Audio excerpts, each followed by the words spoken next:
పోరు నడుస్తుంది. ఇరు దేశాలు ఒకరిపైన ఒకరు బాంబులతో దాడికి దిగుతున్నారు. అయితే ఇదే నేపథ్యంలో ఉక్రెయిన్ రష్యా సైన్యానికి సంబంధించి కొన్ని కీలకమైన విషయాలు బయటపెట్టింది. ఇప్పటి వరకు 10 లక్షలకు పైగా సైన్యానికి సంబంధించి అందులో ఉన్న సోల్జర్స్ని కూడా హతమార్చినట్లు ఇప్పటికే ఉక్రెయిన్ ఒక సంచలనమైన ప్రకటన చేసింది.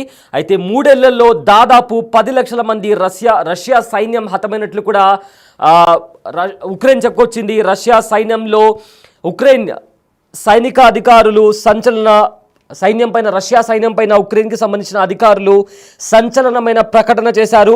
అయితే సాయుధ బలగాలతో పాటు రష్యా ఆస్తుల ధ్వంసంపై కూడా కాస్త వివరణ ఇచ్చారు. అయితే 10,000కు పైగా యుద్ధ ట్యాంకర్లు, అదేవిధంగా 22,000కు పైగా మిలిటరీ వాహనాలను కూడా నాశనం చేస్తామంటూ కూడా ఒక ప్రకటన చేశారు.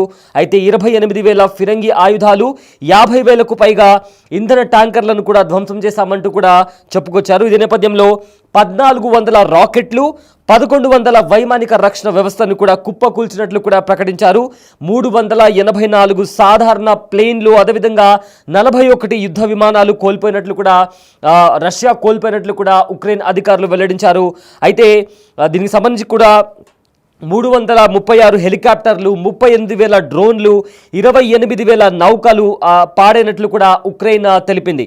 ఏదైతే ఉక్రెయిన్ ఇంకా రష్యా మధ్య కొనసాగుతున్న యుద్ధంలో రష్యా వైపున ఉక్రెయిన్ ఎంత నష్టం కలిగించింది అని చెప్తూ కూడా ఉక్రెయిన్ సైనికులకు సంబంధించిన అధికారుల ప్రతినిధి కొన్ని గణాంకాలను రిలీజ్ చేశారు. ఇందులో ఉక్రెయిన్కి సంబంధించిన యుద్ధ ట్యాంకర్లు కావచ్చు, ఫిరంగులు కావచ్చు, వార్ ఎయిర్ క్రాఫ్ట్స్, హెలికాప్టర్లు, సాధారణ ప్లేన్లు, ఇవన్నీ ఎంతవరకు వీళ్ళు ధ్వంసం చేశాము అన్నట్లు కూడా ఒక ప్రకటన రిలీజ్ చేశారు. ఇందులో 10,000కు పైగా యుద్ధ ట్యాంకర్లు ఉన్నాయి, 22,000కు పైగా మిలిటరీ వాహనాలను కూడా నాశనం చేసినట్టు వెల్లడించారు. అయితే ఈ గత 3 ఏళ్లలో దాదాపు 10 లక్షల మంది రష్యా సైన్యం హతమైనట్లు కూడా ఉక్రెయిన్ అధికారికంగా ప్రకటించింది. అయితే 336 హెలికాప్టర్లు, 38,000 డ్రోన్లు, అదేవిధంగా 28,000 నౌకలు కూడా, వార్ షిప్స్ కూడా పాడైనట్లు కూడా ఉక్రెయిన్ తెలిపింది. వీటన్నిటితో పాటు ఒక జలంతర్గామి ఏదైతే సబ్మెరైన్ ఉంటుందో దాన్ని కూడా నాశనం చేశామంటూ కూడా ఉక్రెయిన్ చెప్పుకొచ్చింది. ఈ 3 ఏళ్లలో విడతల వారీగా 9,90,800 మంది రష్యా సైనికులు చనిపోయినట్లు కూడా ఉక్రెయిన్ ప్రకటించింది. కేవలం గడిచిన 24 గంటల వ్యవధిలో 1,100 మంది రష్యా సైన్యాన్ని మట్టుబెట్టినట్లు కూడా ఉక్రెయిన్ వెల్లడించింది. సో గడిచిన 24 గంటల్లోనే 1,100 మంది రష్యాకి సంబంధించిన సైన్యాన్ని మట్టుబెట్టినట్లు ఉక్రెయిన్ ప్రకటించింది.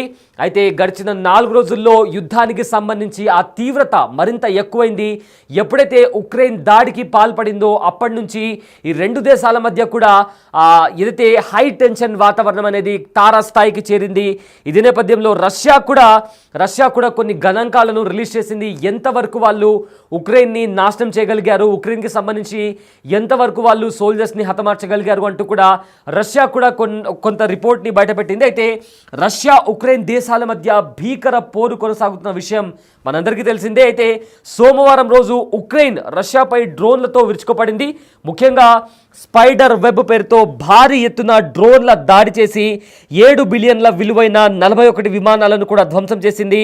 18 నెలల కిందటే స్కెచ్ వేసి మరి తాజాగా ఈ దాడికి పాల్పడినట్లు కూడా ఉక్రెయిన్ వెల్లడించింది. దీని తర్వాత నుంచి రష్యా సైతం ఉక్రెయిన్పై దాడులను తీవ్రతరం చేసింది. అయితే రాత్రి పగలు అనే తేడా లేకుండా తాము చేస్తున్న దాడులతో ఉక్రెయిన్కు చెందిన 1,430 మంది సైనికులు హతమయ్యారని కూడా తాజాగా ప్రకటించింది. ఇదంతా గత 24 గంటల్లో చేసిన దాడుల వల్లేనని కూడా పేర్కొనింది. అయితే ఒకవైపు రష్యా ఉక్రెయిన్ దేశాల మధ్య శాంతి ఒప్పందం గురించి చర్చలకు సన్నాహాలు సాగుతుండగా మరోవైపు ఇరు దేశాల మధ్య తీవ్ర ఉద్రిక్తత పరిస్థితులు కొనసాగుతున్నాయి. సోమవారం రోజు ఉక్రెయిన్ రష్యా పైన పెద్ద ఎత్తున డ్రోన్ దాడులకు పాల్పడగా ఉక్రెయిన్ సైతం అదే స్థాయిలో ప్రతి దాడులు చేస్తోంది. అయితే గత 24 గంటల్లోనే ఉక్రెయిన్పై తమ బలగాలు చేసిన దాడుల్లో 1,430 మంది సైనికులు, మళ్ళీ చదువుతున్న నెంబర్ మళ్ళీ వినండి, 1,430 మంది సైనికులు ప్రాణాలు కోల్పోయినట్లు కూడా తాజాగా రష్యా రక్షణ శాఖ మంత్రిత్వ శాఖ ప్రకటించింది. కీవ్లో డ్రోన్లు, క్షిపణులు, సాయుధ పోరాట వాహనాలు, అదేవిధంగా ఫిరంగి తుపాకులను కూడా ధ్వంసం చేశామని కూడా చెప్పింది. అయితే మరోవైపు గత 3 ఏళ్లుగా జరుగుతున్న యుద్ధంలో తమ సైన్యం దాదాపు 1 మిలియన్ రష్యన్ సైనికులను హతమార్చిందని ఉక్రెయిన్ ప్రకటించింది. యుద్ధంలో మొత్తంగా 9,90,800 మంది రష్యా సైనికులు చనిపోయారని, అందులో 1,100 మంది సైనికులు గత 24 గంటల్లోనే ప్రాణాలు కోల్పోయారని ప్రకటించింది.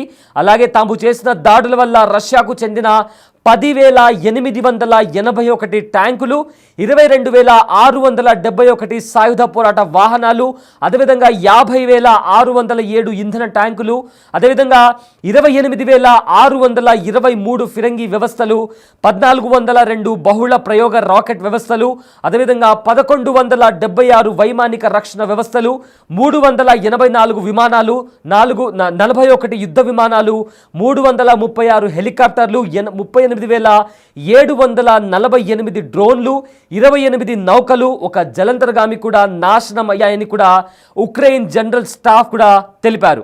అయితే సోమవారం రోజే రష్యా ఉక్రెయిన్ మధ్య టర్కీలో ఇస్తాంబుల్ సిరాగన్ ప్యాలెస్లో చర్చలు జరిగాయి. టుర్కీ విదేశాంగ శాఖ మంత్రి హకన్ ఫిదన్ అధ్యక్షతన జరిపిన ఈ సమావేశంలో కాల్పుల విరమణ ఒప్పందం గురించి కూడా మాట్లాడారు.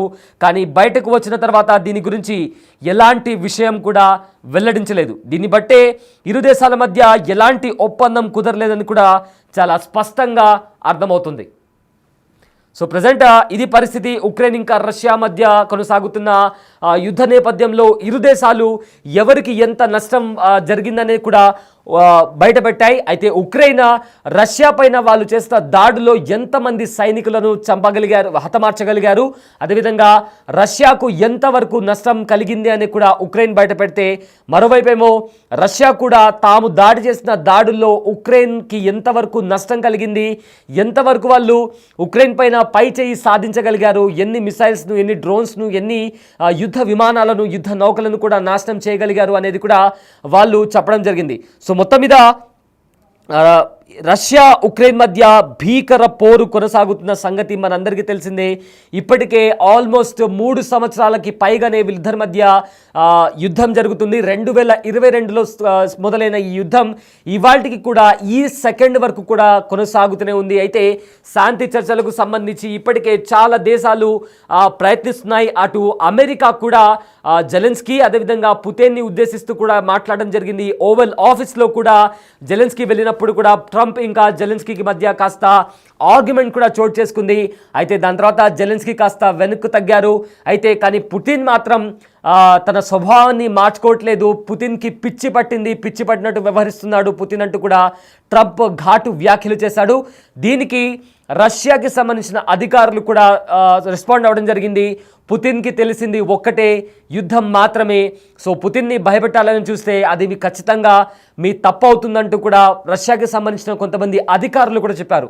సో మొత్తం మీద చూసుకుంటే భీకర పోరు కొనసాగుతుంది. సోమవారం రోజు ఉక్రెయిన్ రష్యాపై డ్రోన్లతో విరుచుకుపడింది. ముఖ్యంగా స్పైడర్ వెబ్ పేరుతో భారీ ఎత్తున డ్రోన్ దాడులు చేసింది. 7 బిలియన్ల విలువైన 41 విమానాలను కూడా ధ్వంసం చేసింది. 18 నెలల కిందట స్కెచ్ వేసి మరి తాజాగా ఈ దాడికి పాల్పడినట్లు కూడా ఉక్రెయిన్ వెల్లడించింది. దీని తర్వాత నుంచి రష్యా సైతం ఉక్రెయిన్పై దాడులను తీవ్రతరం చేసింది. అయితే రాత్రి పగలు అనే తేడా లేకుండా తాము చేస్తున్న దాడులతో ఉక్రెయిన్కు చెందిన 1,430 మంది సైనికులు హతమయ్యారని కూడా తాజాగా రష్యా ప్రకటించింది. ఇదంతా గత 24 గంటల్లో చేసిన దాడుల వల్లేనని కూడా పేర్కొంది.